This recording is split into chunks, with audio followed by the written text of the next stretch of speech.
사랑하는 성도 여러분, 오늘도 주 안에서 평안하셨습니까? 오늘은 금요일입니다. 이 밤에도 가정과 각 처소에서 예배와 기도의 자리를 지키시는 성도님들을 주님의 이름으로 축복합니다. 오늘 낮에는 귀한 기도 응답의 소식이 있었습니다. 하나님께서 보시고 들으시고 우리의 기도에 응답해 주신 줄로 믿습니다. 올해 2월 중순부터 코로나19로 인하여 교회도 예배와 사역도 가정들도 그리고 직장과 사업장도 학교 생활도 어려움이 참 많은데요. 이런 재난의 때일수록 하나님 앞에 더 겸비하며 하나님께 더 가까이 나아가는 것이 지혜임을 믿으시고요. 그렇게 실천하시기를 바랍니다. 특별히 올해 하나님께서 우리의 기도에 더 많이 그리고 더 놀랍게 응답해 주셔서 감사하고 또 감사할 뿐입니다. 하나님께서 우리의 남은 기도와 우리의 모든 기도에 응답해 줄 줄로 믿고 더 많이 더 간절히 기도했으면 좋겠습니다. 우리가 수요일과 금요일 주중 예배 시간에 누가복음의 말씀을 살펴보고 있는데요. 누가복음의 중요한 주제 가운데 하나가 바로 기도입니다. 이 책에서 예수님은 너희는 이렇게 기도하라, 기도에 대해서 가르쳐 주셨고요. 그리고 기도의 본을 친히 보여주십니다. 또 기도의 응답도 해주시죠. 그런가 하면 오늘의 본문인 불의한 재판장의 비유, 물론 이 비유의 말씀은 끈질긴 과부의 비유 이렇게도 일컬어집니다. 이 비유와 같은 말씀을 통해서 기도에 대해서 교훈을 해주시지요. 이 비유의 말씀은 복음서 가운데 오직 누가복음에만 나타나고 있습니다. 이제 오늘의 본문 속으로 들어가 볼 텐데요. 예수님께서는 그들은 제자들을 가리킵니다. 제자들에게 항상 기도하고 낙심하지 말아야 할 것을 비유로 말씀해 주셨습니다. 예수님께서 이 비유의 말씀을 주신 의도가 분명하게 잘 나타나고 있지요. 우리는 다양한 묵상으로 말씀 앞에 나아갈 수 있습니다. 예를 들면 항상 기도하라, 낙심하지 말아라, 항상 기도해야 낙심하지 않게 된다, 낙심하지 않으려면 항상 기도해라, 이렇게 다양한 접근을 할 수가 있다는 겁니다. 그러나 본문이 우리에게 주는 가장 선명한 메시지는 바로 이겁니다. 낙심하지 말고 항상 기도하라는 거예요. 여기서 항상은 이겁니다. 끈질기게 끝까지 하나님께서 응답하실 때까지 우리가 응답을 받게 될 때까지 그렇게 기도하라, 이런 말씀으로 받을 수 있다는 겁니다. 이 비유의 내용이 2절부터 나타나고 있는데요. 어떤 도시에 하나님을 두려워하지 않고 사람을 무시하는 한 재판장이 있었습니다. 재판장에 대한 설명이죠. 그는 어떤 사람이었냐면 하나님을 두려워하지 않고 사람을 무시하는 재판장이었습니다. 동서고금을 막론하고 재판장으로서 가져야 할 덕목을 두 가지로 꼽는다면요. 하나는 하나님을 경외하는 것, 그 다음은 사람을 존중하는 것이 아닐까 생각을 합니다. 물론 재판자들 가운데 하나님을 알지 못하는 사람들이 적지 않지요. 그러나 누구라도 법과 양심에 따라서 재판을 해야 마땅합니다. 그의 재판 결과에 따라서 한 사람의 인생, 또 관계가 되어 있는 사람들의 일생이 바뀌게 되기 때문이죠. 그리고 그 판단은 결국 자기에게로 귀속이 됩니다. 판결문은 역사적인 사례로서 후대에 남을 뿐만 아니라 종국에는요, 그가 하나님을 알든 알지 못하든 하나님을 믿든 믿지 않든 간에 하나님 앞에서 심판과 판단의 재료가 되기 때문이죠. 또 재판장은 죄는 미워해도 사람은 미워하지 않으려 애써야 합니다. 그가 비록 악한 죄인이라도 사람을 무시해서는 안 되지요. 그의 말도 잘 들어주어야 합니다. 그런데 본문에 나오는 재판장은 그렇지가 않았어요. 그래서 6절에 따르면 이 재판장은 한마디로 불의한 재판장, 이렇게 불리고 있습니다. 3절에 보니까 그 도시에, 이 재판장이 일하는 도시겠죠. 이 도시에 한 과부가 있습니다. 과부는 특별히 유대 사회에서는요, 나그네 그리고 고아와 더불어서 이 사회적인 약자를 대표하는 그런 사람이에요. 자, 이 과부가 자주 그 재판장에 가서 내 원수에 대한 나의 원한을 풀어주소서 이렇게 했다고 합니다. 이 과부는 어떤 사람에 대해서 원한을 가지고 있습니다. 그런데 그 사람을 내 원수 이렇게 부르고 있는 것으로 보아서 그 원한이 매우 큼을 알 수가 있죠. 하지만 그 원한을 갚을 길이 도저히 없는 거예요. 이때 과부가 선택한 방법이 무엇입니까? 재판장에게 자주 가서 내 원수에 대한 나의 원한을 풀어주소서 이렇게 요청을 하는 거죠. 아주 빈번하게, 그리고 매우 끈질기게. 아니나 다를까 그 재판장은 과부의 탄원을 듣지 않습니다. 원래 사람을 무시하는 나쁜 습관이 있는 사람이잖아요, 그는. 더군다나 이 과부는 아마 돈도 없고 뒤 배경도 없는 그런 사람일 거예요. 그러니까 얕잡아보고 오히려 더 무시하게 된 거죠.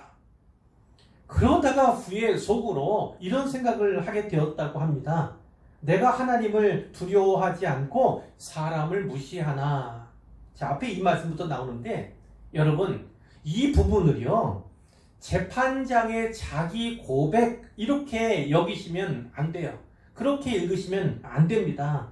만약 그렇게 읽으면요, 그가 이제까지 하나님을 두려워하지 않은 것에 대해서, 또 사람들을 무시한 것에 대해서 자기 잘못을 인정하고 회개하는 것으로 읽게 되잖아요.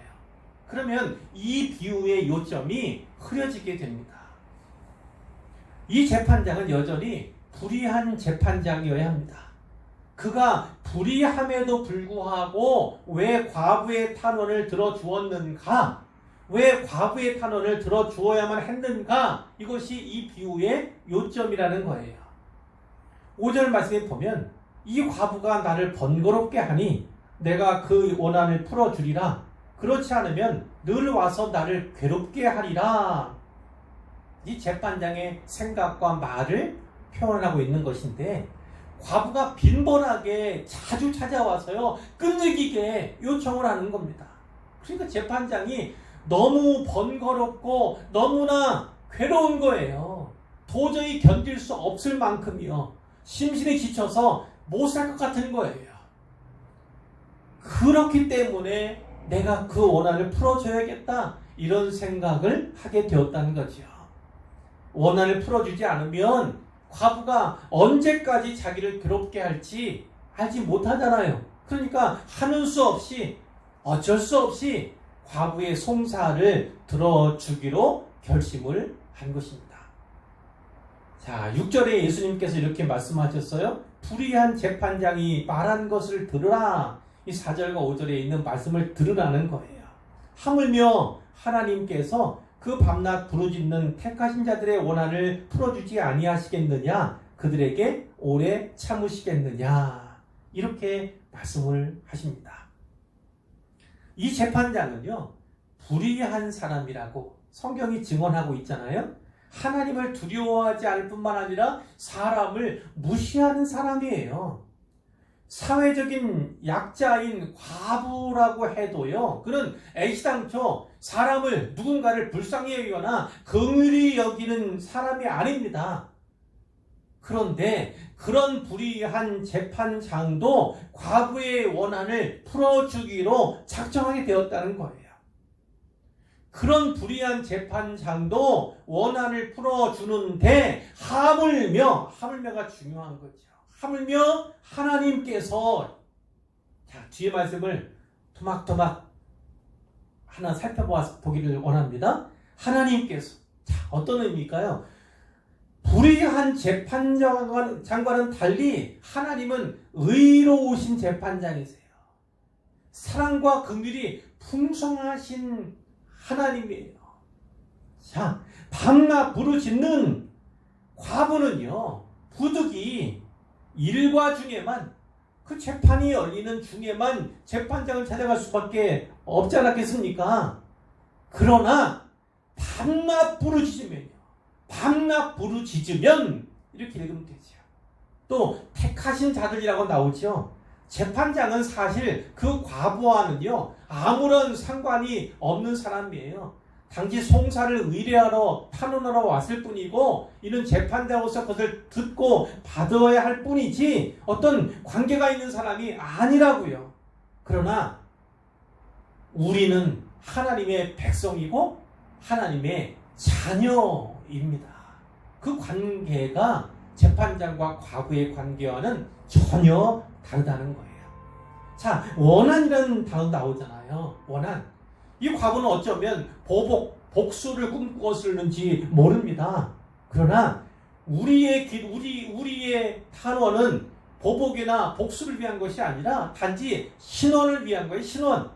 억울함을 토로한다는 거죠. 토로. 하나님께 호소한다는 거예요. 더욱이 이것은 우리의 이 원한을 하나님 앞에 아뢰는 것은요. 기도라고도 할 수 있어요. 기도에는 하나님의 약속이 분명한 약속이 있지 않습니까? 예를 든다면 마태복음 7장 7절과 8절에 구하라 그리하면 너희에게 주실 것이요 찾으라 그리하면 찾아낼 것이요 문을 두드리라 그리하면 너희에게 열릴 것이니 주님 이렇게 말씀하셨어요. 구하는 이마다 받을 것이요 찾는 이는 찾아낼 것이요 두드리는 이에게는 열릴 것이니라. 우리 주님께서 이렇게 분명하게 약속해 주셨습니다. 마가복음 11장 24절에도 그러므로 내가 너에게 말하노니 무엇이든지 기도하고 구하는 것은 받은 줄로 믿으라 그리하면 너희에게 그대로 되리라 이렇게 말씀하셨고 요한복음 16장 24절 지금까지는 너희가 내 이름으로 아무것도 구하지 아니하였으나 구하라 그리하면 받으리니 너희 기쁨이 충만하리라 이렇게 약속해 주셨습니다. 기도 응답이 반드시 이루어질 것. 우리 주님께서 우리 하나님께서 반드시 기도에 응답해 주실 것을 믿고 기도하라는 겁니다. 자, 8절 말씀이 마지막 절인데요. 내가 너희에게 이르노니 속히 그 원한을 풀어주시리라. 속히 하나님께서 응답해 줄 줄로 억울함이 있다면 신원해 줄 줄로 믿고 기도하라는 거예요. 그런데 맨 마지막 문장이 그러나 인자가 올 때에 세상에서 믿음을 보겠느냐 이렇게 끝나고 있다고요.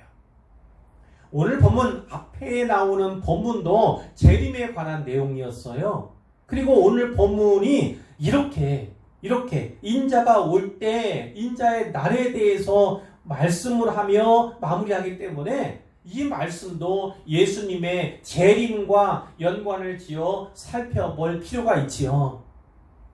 지난 시간도 말씀드렸지만 우리는 예수님의 초림과 재림 그 사이를 살아가는 사람들입니다. 그러면 이 말씀을 통해서 우리가 얻어야 할 메시지는 무엇인가? 초림과 재림 사이를 살아가는 인생이 가장 바르게 살아가는 방법, 주님의 재림을 기다리는 올바른 방법이 무엇인가? 그것에 대해서 우리는 도전을 받을 수 있다는 거죠. 자, 주님의 재림을 기다리는 바른 방법은 무엇입니까? 바로 믿음으로 기도하며 기다리는 것이라. 이거죠. 믿음으로 기도하며 기다리는 것이다. 예수님을 향한 믿음을 가진 사람들, 신자, 성도, 그리스도인 이렇게 불리는 사람들은요. 사실 원한이 많아요. 원한 그러면 좀 이상하게 들리겠지만 아픔이 많고 상처가 많다는 것을 말씀드리는 거예요. 세상에서 억울한 일을 당할 때가 많이 있잖아요. 하지만요. 억울한 일을 당해도 사람에게 복수하거나 안갚음하거나 하려는 것이 아니라 하나님께 아뢰잖아요. 하나님께서 내 억울함을 신원해 달라고 기도로 나아가잖아요. 믿음을 지키고 믿음으로 탄원하는 자들, 그들에게 최선의 신원은 바로 주님 앞에 서는 거예요. 주님께서 다시 오실 그때 주님 앞에 서고 주님 오전에 우리가 인생의 종말을 맞는다 할지라도 차인적인 종말을 맞는다 할지라도 주님 앞에 서는 것만큼 최고의 최선의 최후의 실현 없는 것을 꼭 믿으시기를 바랍니다. 또한 그것은요 최고의 보상이기도 합니다. 그리고 최종적인 승리를 의미하기도 하는 것이죠. 그러니까 우리가 주님 다시 오시는 그날까지요. 그날까지 바로 이와 같이 믿음으로 기도하면서 기다려야 마땅합니다. 자, 이제 결론인데요. 코로나19로 인해서 교회도 가정도 또 일상생활 참으로 많이 붕괴된 듯한 어려움들이 많이 있죠. 그러나 그럴 때일수록 우리 하나님께 매달렸더니 기도로 나아갔더니 하나님께서 오늘도 귀한 기도의 응답을 주신 것처럼요. 하나님은 우리의 기도를 늘 들으시는 분이에요. 우리의 형편을 늘 살피시는 분입니다. 그리고 우리를 하감하시는 분이시죠. 이런 하나님께서 우리에게 때때로 기도 응답 많이 또한 놀랍게 응답해 주시는 그 은혜를 통해서 하나님이 이 어려운 재난기에도 여전히 너와 함께 있다. 너희와 함께 있다. 나는 여전히 아직도 살아있다. 지금도 살아계시다. 이렇게 우리에게 알려주시는 것이죠. 그 사실을 오늘도 새기시길 바라고요. 혹시 내가 응답받지 못한 기도 제목이 있어요. 하나님의 응답이 빨리 왔으면 좋겠는데 속히 왔으면 좋겠는데 왜 내 기도에는 응답해 주시지 않을까? 내 기도에는 왜 이렇게 속히 응답해 주시지 않을까? 그런 생각을 하시는 분이 있을는지 몰라요. 그러나 주님께서는 바로 그러한 마음을 갖는 우리에게 이 말씀을 주신 거예요. 혹여나 기도 응답이 좀 더디더라도 낙심하지 마시기를 바랍니다. 그리고 이 과부가 재판장에게 나아간 것처럼요. 자주 그리고 끊임없이 끈질기게 하나님 앞에 기도하시기를 바랍니다. 물론 우리도 함께 중보하잖아요. 알고 보면요. 기다림이 은혜입니다. 더딤이 은혜예요. 그것은 우리로 하여금 주님의 재림을 바르게 기다리는 태도, 그 바른 태도를 견지하도록 만들어주기 때문에 그렇습니다. 이 사실을 꼭 기억하시고 마음에 깊이 새기시고요.